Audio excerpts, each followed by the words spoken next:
Qariya shaman toshli yonbag'irlarda qiyinchilik bilan yurayotgan edi.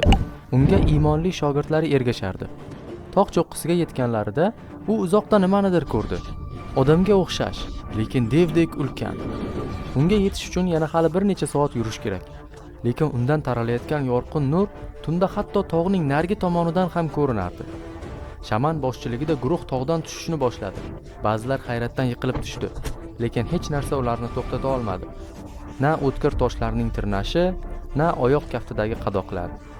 Ular sivilizatsiyadan ancha avvalgi davrda yashagan edi.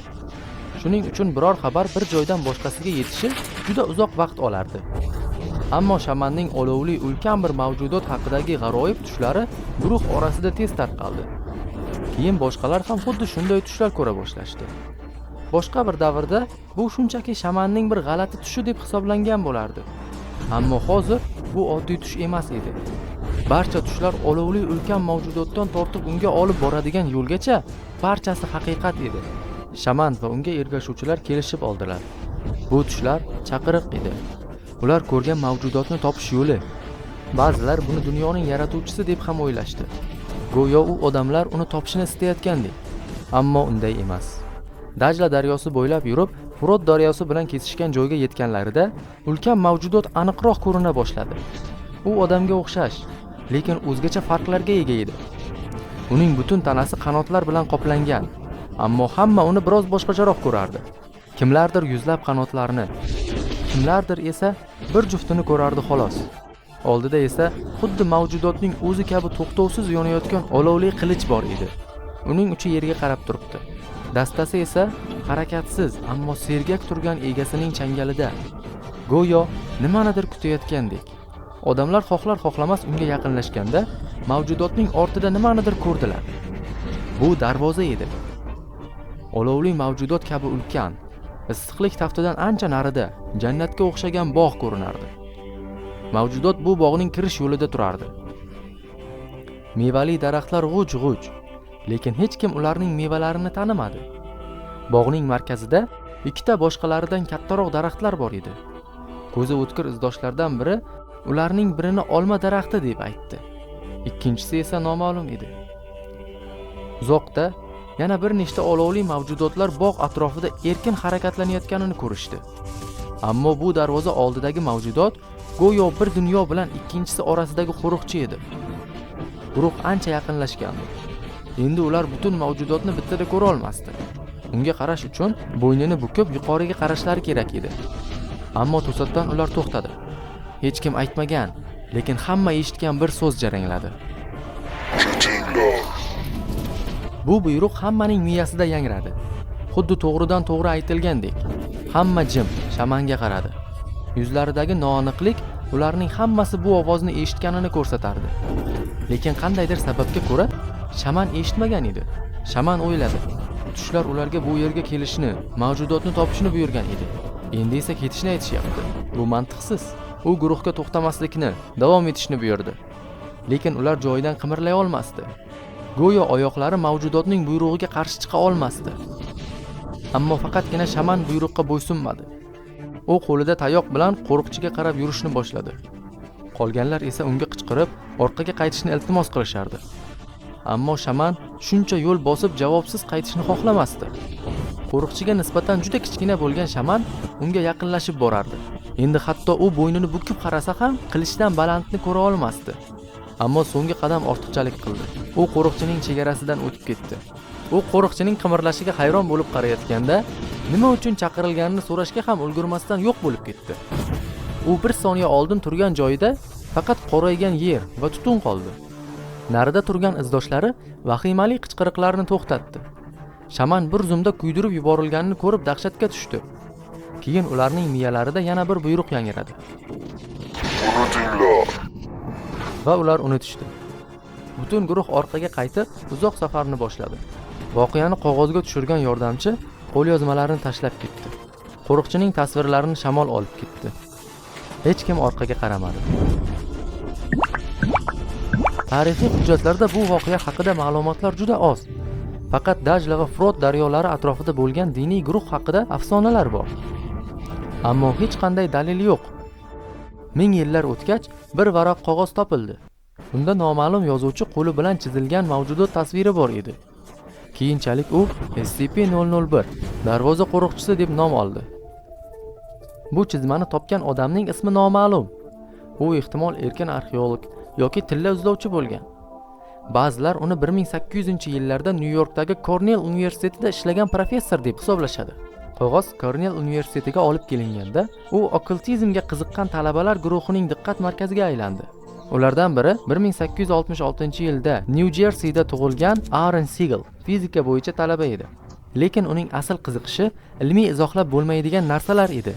Siegel qog'ozdagi olovli qanotli mavjudotni ko'rganida unga qiziqish uyg'ondi. U tez orada bu haqda tushlar ko'ra boshladi. Surat sabab vasvasaga tushgach, u mavjudotni topishga qaror qildi. Siegelning nazariyasiga ko'ra, bu mavjudot barcha dinlarning kelib chiqishi bo'lishi mumkin edi. Qadimgi dunyoda tarqalgan mishmishlarda bu mavjudot xudolar va odamlar o'rtasidagi yo'qolgan bog'liqlik deyilgan. U arxeologlarga murojaat qilib, qog'ozda tasvirlangan joyni aniqlashga harakat qildi. Ammo bu mavjudotni topish u o'ylagandan ancha qiyin bo'lib chiqdi. Ba'zilar bu Kuvaytda deb o'ylashdi, chunki qog'oz u yerda topilgandi. Boshqalar esa daryo kesishgan joyni qidirish kerakligini aytishdi. Yetmaganiga, Sigal navbatdagi to'siqqa duch keldi. U yerga qanday borish masalasi. Sigal Kuvaytga borish uchun Kornell universitetidan qanday qilib ham ruxsat, ham mablag' olgani noma'lum. Ba'zi mishmishlarga ko'ra, u fizika talabasi sifatida arxeologik ekspeditsiya olib borishga ruxsat olish uchun professorlarni shantaj qilgan. Sigalning qachon va qanday qilib Kuvaytga yetib kelgani haqida hech qanday aniq rasmiy ma'lumotlar yo'q. Ammo og'zaki ma'lumotlarga ko'ra, u qog'ozdagi surat haqida mahalliy aholidan juda ko'p so'ragan. Lekin mahalliy aholi unga qog'ozdagi tasvir haqida gapirishni xohlamagan. Ba'zilar bu xayoliy mavjudot deyishardi, ammo Sigal to'xtamadi. Mishmishlarga ko'ra, ayrimlar uni odamlarga tahdid qilgan, haqiqatni aytmagunlaricha qo'ymagan deyishsa, boshqalar unga mahalliy bir kishi yordam bergan deyishadi. Nima bo'lganda ham, u qidirayotgan narsa Kuvaytda emasligini bildi va rasmda ko'rsatilgan daryolar tutashgan joy, Kuvayt va Iroq chegarasidagi Dajla va Frot daryolari kesishgan joyga yo'l oldi. Mishmishlarga ko'ra, unga noma'lum shaxs hamrohlik qilgan. Ammo hech bir rasmiy hujjatlarda bu shaxs tilga olinmagan. Kunlar davomida daryo bo'ylab yurib, Sigal nihoyat tepalikdan qidirganini topdi. Yonayotgan ulkan mavjudot. Paranormal olamning yonib turgan isbotini ko'rdi. Birinchi anomaliya. Odamzod tomonidan kashf etilgan birinchi sir uning qarshisida turardi. Uning hamrohi uni yaqinlashmaslikka ishontirishga harakat qildi, lekin Sigal uni eshitmadi. U yillar davomida ilm-fan izohlay olmaydigan narsalarni isbotini qidirgan edi. U javoblarsiz qaytishni xohlamadi. 60 metr balandlikdagi olovli qo'riqchiga qarab Sigal baqirdi. Bu darvozaning ortida nima bor? Ichkaridagi mavjudotlar kim? Dunyoda yana bunday narsalar bormi? Uning ovozi aks-sado bo'lib qaytardi. Bor kuchi bilan qanchalik baqirsa ham, uning so'zlari qo'riqchiga yetib bormadi.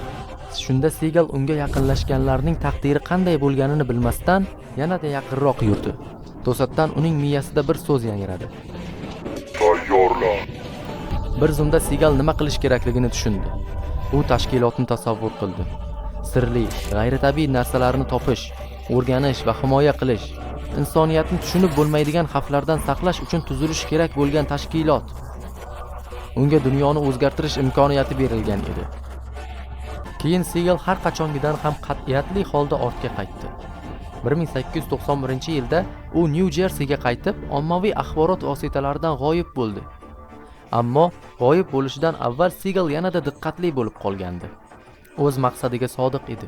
Dunyoni va insoniyatni noma'lum hamda xatarli kelajakda himoya qilishga bag'ishlangan bir jamg'arma tuzish. Bu qo'riqchi tomonidan unga berilgan topshiriq edi.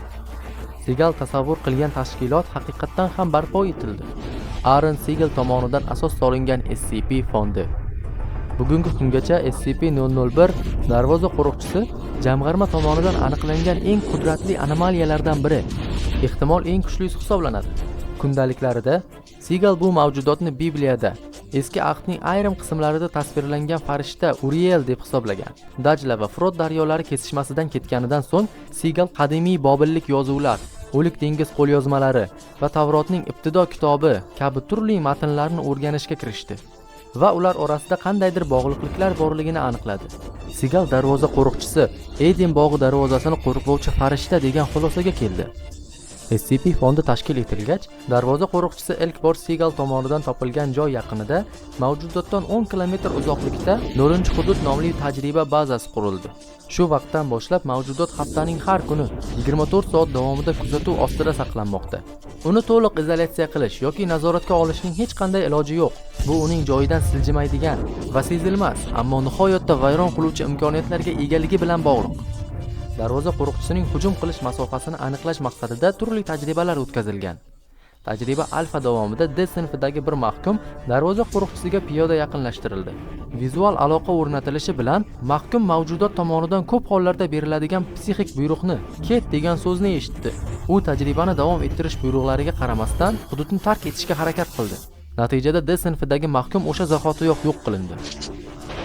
U bilan bir vaqtda tajriba alfada ishtirok etgan barcha tadqiqot guruh a'zolari noma'lum kuch tomonidan parchalab tashlandi. Fikrlarga ko'ra, darvoza qo'riqchisi o'zining olovli qilichi bilan javob zarbasi bergan. Bu holatdan shuni aniqlashdiki, mavjudot ko'z bilan yoki boshqa kuzatuv usullari orqali ilg'ab bo'lmaydigan darajada yuqori tezlikda harakatlana oladi. Shuningdek, shunday bir holat kuzatildiki, darvoza qo'riqchisi va uning quroli quyosh haroratiga teng keluvchi alangalar hosil qilsa-da, uning atrofidagi hudud bu issiqlikdan zararlanmaydi. Bu faqatgina SCP-001 hujumga o'tgandagina seziladi. U o'z nishonini shunchalik kuchli zarba bilan yo'q qiladiki, hatto atomlar darajasida kuydirib, uni butkul yo'q qiladi. Bu holat yana bir bor tajriba Bravo chog'ida tasdiqlandi. Unda uzoqdan boshqariluvchi ilmiy robot yer orqali SCP-001 ga yaqinlashdi. Mavjudotdan 1 kilometr radius ichkariga kirgach, robot qo'riqchi qilichi tomonidan yo'q qilindi. SCP-001 ni masofadan turib kuzatishga qaratilgan boshqa urinishlar ham xuddi shunday yakun topdi. Bunga tajriba Cherlini misol qilib olish mumkin. Bunda oldindan dasturlashtirilgan 100 ta ilmiy kuzatuvchi dron bir necha yo'nalishdan darvoza qo'riqchisiga yaqinlashdi. Harakatlar muvofiqlashtirilganiga qaramasdan, 100 ta dronning barchasi bir vaqtda SCP-001 tomonidan yo'q qilindi. Mavjudot bir vaqtning o'zida barcha yo'nalishlarga zarba bera olgan. 0-hududda joylashgan kuzatuvchilar esa yo'q qilish sodir bo'lgan vaqtda qo'riqchining holati o'zgarmaganini qayd etishdi. SCP-001 ga zarar yetkazish yoki uni zaiflashtirish bo'yicha bir nechta urinishlar ham bo'lgan. Biroq unga nisbatan qilingan har qanday dushmanona harakat zudlik bilan javob zarbasi bilan yakun topgan. Hujum qilayotgan tomon masofasidan qat'iy nazar ular darhol yo'q qilinardi. Bu holat tajriba Deltada ko'rilgan. Bunda qo'riqchining joylashuv nuqtasidan 3 kilometr uzoqlikda sim orqali boshqariladigan raketa otildi. Biroq uchirma raketa 1 kilometr radius ichkariga kirishi bilan yo'q qilindi. Shu bilan birga raketa ishga tushirilgan joy va barcha xodimlar mavjudotning olovli qilichi orqali yo'q qilindi. 2004-yil 26-dekabrda tajriba Echo boshlandi. Hozirgacha bu tajriba fond tomonidan SCP-001 ga qarshi o'tkazilgan eng halokatli tajriba bo'lib qolmoqda. Tajribaning maqsadi SCP-001 ning samarali zarba diapazonini yana bir bor tekshirish edi. Fond Hind okeanida joylashgan ko'p boshli kontinentlar aro ballistik raketa uchirishga ruxsat berdi. ICBM uchirildi va bu yana bir bor darvoza qo'riqchisi tomonidan qarshi zarba berish yo'li bilan yakunlandi. Raketaning o'zi va Nautilus yo'q qilindi. Uning yo'q qilinishi 2004-yil Hind okeani zilzilasi va undan keyingi tsunami boshlanishiga sabab bo'ldi. Ofat tajriba Echo boshlanayotgan paytda aynan shu sanada sodir bo'ldi va fondda Nautilus bilan aloqa uzilib qolganidan bir necha daqiqa o'tgach ro'y berdi. Buning natijasida taxminan 35 ming tinch aholi halok bo'ldi. Bu voqea fond faoliyatining oshkor bo'lishiga olib kelishi mumkin edi. Shuning uchun voqeaga aloqador bo'lganlarning, jumladan qurbonlarning oila a'zolari, do'stlari va boshqa shaxslarning majburiy tarzda yo'q qilinishi buyurildi. Bu fond rahbarlari tomonidan voqea haqida noto'g'ri savollarni oldini olish uchun zarur deb hisoblandi. To'g'ridan to'g'ri SCP-001 sababli 227,898 kishi o'ldi. Keyinchalik amnestik deb nomlangan xotiralarni o'zgartirish va o'chirish vositalari butun dunyo bo'ylab tarqatilib, voqea haqida hech qanday eslatma qolmasligi uchun ishlatildi. Shundan so'ng SCP-001 ga qarshi yadro materiallari bilan olib boriladigan har qanday tajribalar 5-kengashning buyrug'i bilan taqiqlandi. Boshqa bir nechta tajribalar boshqa anomaliyalar bilan amalga oshirildi. Eng muhimlari SCP-076 va SCP-073 bilan bo'lib, ularning har biri alohida SCP-001 ga olib kelindi. Har ikkala anomaliya shaxs alternativ nomlar bilan Abel va Qayin deb ataladi. Darvoza qo'riqchisiga salbiy reaksiyalarni namoyish etdi va mavjudotdan aniq bezovta bo'ldilar. Bu esa Aaron Siegelning bu anomal shaxslar va muqaddas kitobdagi shaxslar o'rtasida bog'lanish haqidagi ishonchini ba'zi darajada tasdiqladi. Hozirda SCP-001 bilan bog'liq boshqa tajribalar fond ma'muriyatining buyruqlari asosida taqiqlangan. Hech qanday boshqa SCP'lar darvoza qo'riqchisiga ta'sir o'tkazmasligi kerak va uning halokatli imkoniyatlari xavfli anomaliyalarni yo'q qilish uchun ishlatilmasligi kerak. Bu asosan SCP-001 bilan bog'liq qochirilgan uzatish signali haqida ortib borayotgan xavotirlar tufayli. Dastlab soxta deb o'ylangan signal 0-hudud xodimlari tomonidan olingan va uni uzoq kelajakdan kelgani aniqlangan. Signal agar darvoza qo'riqchisi o'z joyidan har qanday noaniq vaqtda harakatga kelsa, yuzaga kelishi mumkin bo'lgan ehtimoliy dunyoni oxiriga olib kelish faoliyati tasvirlangan. SCP-001 asrlar bo'yi turgan joyini tark etsa, bu apokalipsisning 4 oyoqli mavjudotlari bir vaqtda Eden bog'idan chiqa boshlashiga olib keladi. Shuningdek, SCP-9995 konsentratsiyadan chiqadi, SCP-616 ochiladi va SCP-098 faollashadi. Fond bu holatga javoban SCP-076-2 va SCP-073 ni ozod qilishni buyuradi. Boshqa barcha zarur bo'lmagan anomaliyalar va xodimlar esa yo'q qilinadi. SCP-001 hozirda kuzatilmoqda. Agar u faollasha boshlasa, xodimlar favqulodda buyruqlarni, ayniqsa Patmos seriyasini ko'rib chiqishlari kerak. Dunyo oxiri holatiga tayyorlanish uchun quyidagi ehtiyot choralarini ko'rish lozim. Patmos favqulodda vaziyatlari uchun muhim rolda bo'lgan xodimlar bir yoki bir nechta tashkil etilgan abrahamik e'tiqodlar bilan yaxshi aloqalarni saqlashi kerak. Ular shuningdek muqaddas suv, rozariya, xoj, duoga to'rilgan mato yoki boshqa biror bir ramz bilan ta'minlangan bo'lishi lozim. Shuningdek, ularda Torox, Injil yoki Qur'on nusxalari va boshqa standart favqulodda holat uchun zaxira jihozlari bo'lishi kerak. Hozirgi kunda SCP-001 ning xatolikda Raptorga aloqasi bo'lishi mumkinligi keng muhokama qilinmoqda. Ammo hech kim buni butunlay istisno qilishga tayyor emas. Oxirigacha tomosha qilganingiz uchun rahmat. Shuncha mehnatni qadrlagan holda videoga like bosishni va obuna bo'lishni unutmang. Bu meni rag'batlantirishni va yanada qiziqarli videolar chiqishining yagona yo'li. Bundanda qiziqarli videolar hali oldinda. Sizlar bilan SCP o'z kanali bo'ldi. Keyingi videolarda ko'rishguncha, xayr.